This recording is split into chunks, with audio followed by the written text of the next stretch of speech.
পক্ষ থেকে লাল গোলাপ শুভেচ্ছা।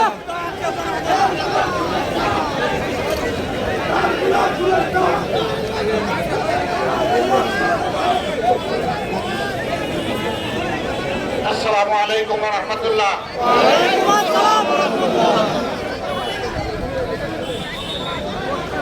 আদা স্লোগান আর আদা সালাম, আবার সালাম দিচ্ছি। আসসালামু আলাইকুম ওয়া রাহমাতুল্লাহ।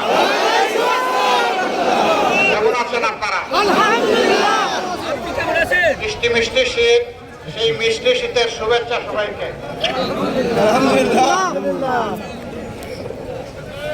আলহামদুলিল্লাহ রাব্বিল আলামিন, ওয়াসসালাতু ওয়াসসালামু আলা রাসূলিহিল কারীম ওয়া আলা আলিহি ওয়া সাহবিহি ওয়া আহলি বাইতি আজমাইন। ঐতিহ্যবাহী নড়াইল জেলার এই ব্যবসায়িক প্রাণকেন্দ্রে তাৎক্ষণিক এই পথসভার সম্মানিত সভাপতি, প্রিয় নড়াইল জেলাবাসী, সাংবাদিক বন্ধুগণ, আল্লাহ তাবারক ওয়া তাআলার শুকরিয়া আদায় করছি। অনির্ধারিত পথসভায় আপনারা সবাই আমাদেরকে ভালোবেসে এখানে এসেছেন। এই ভালোবাসার প্রতিদান দেওয়ার কোন শক্তি আমার নাই, আমাদের নাই।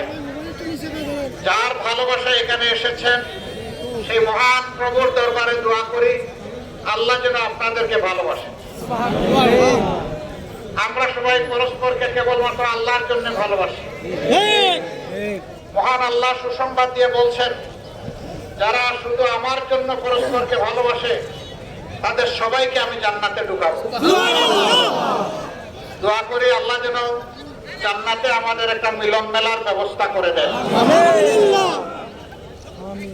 আমাদের এই ভালোবাসা আল্লাহর জন্য, আল্লাহর দিনের জন্য, মানবতার জন্য, মানুষের জন্য।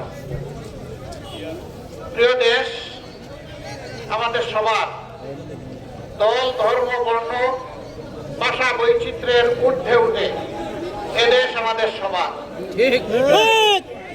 এই জন্য আমরা এমন একটি সহনশীল, এমন একটি মানবিক বাংলাদেশ চাই, যেই বাংলাদেশে দল, ধর্ম, জাতি, ধর্ম নির্বিশেষে নারী, পুরুষ, শিশু, আবাল, বৃদ্ধ, বনিতা সকলেই মর্যাদার সাথে এবং নিরাপত্তার সাথে এই দেশে বসবাস করবে। আমরা চাই একটি দুর্নীতিমুক্ত বাংলাদেশ। আমরা চাই একটি বৈষম্য মুক্ত বাংলাদেশ। আমরা চাই এমন একটি বাংলাদেশ যেই বাংলাদেশের যুবকদের হাত হবে কর্মীর হাত, যুবকদের হাত হবে না বেকারের হাত।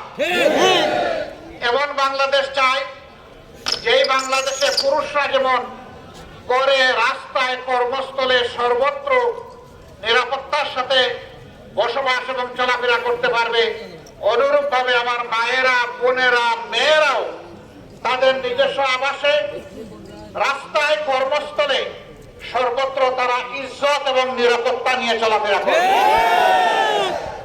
কোন জালিমের চোখ তাদের দিকে তুলে তাকানোর সাহস হবে না।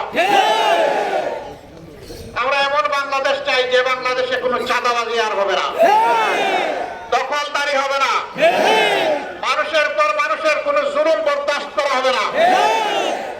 সকলকে মানবিক মর্যাদা দিতে হবে। একজন পরিচ্ছন্নতা কর্মী থেকে শুরু করে রাষ্ট্রপতি পর্যন্ত সবাই মানুষের মর্যাদা পাবে। আমরা কারো শিক্ষা কিংবা পেশা দেখবো না, আমরা দেখবো তিনি আল্লাহর সেরা সৃষ্টি, আশরাফুল মাখলুকাত। সেইভাবে প্রত্যেকটি মানুষ অপর মানুষকে সম্মান করবে, ভালোবাসবে। এমন একটি বাংলাদেশ আপনারাও কি চান? আমরা সবাই চাই। এমন বাংলাদেশ কে না চায়? কিন্তু যারাই আমাদের সামনে অতীতে এসেছেন, আমার ধারণা আমার চাইতে সুন্দর সুন্দর ওয়াদা দিয়েছে। দিন শেষে আমরা দেখেছি তারা বলেছিলেন জাতির ভাগ্য বদলে দেব। দিন শেষে ভাগ্য বদল হয়েছে তাদের, সর্বনাশ হয়েছে জাতি। জাতির সেবক হওয়ার কথা ছিল, তারা মালিক হয়ে বসেছে। মালিক হওয়ার কারণে জাতির সম্পদ চুরি করে তাদের পকেটে ঢুকিয়েছে। সেই সম্পদ আবার দেশে রাখেননি, বিদেশে পাচার করেছে। আমরা ওটা আর চাই না, তার আবার পুনরাবৃত্তি হোক, ওটা চাই না। যদি আমাদের সকলের চাওয়া এক হয় তাহলে আপনাদের ভালোবাসা আমরা চাই, আপনাদের দোয়া চাই, আপনাদের সমর্থন চাই, আপনাদেরকে পাশে চাই, আপনাদেরকে সাথে চাই। আপনারা কি আমাদের সঙ্গ দিতে রাজি আছেন? আপনাদের মাধ্যমে এই বিস্তীর্ণ এলাকার জনগণের কাছে আমার ভাই, আমার পিতা, আমার চাচা, আমার মেয়ে, আমার বোন, আমার মা, সবার কাছে মেহরবানি করে আমাদের সালাম পৌঁছে দেবেন। আপনারা এই সালাম পৌঁছে দিতে রাজি আছেন? লোকেরা বলে আমাদের দিকে একটু তাকান। আমি একটা বুড়া মানুষ, তাকে কি হবে? হ্যাঁ, আমি বুড়া নই, বয়স আমার যাই হোক, চুল দাড়ি পেকে যাক, পুরো সাদা হোক, অসুবিধা নাই।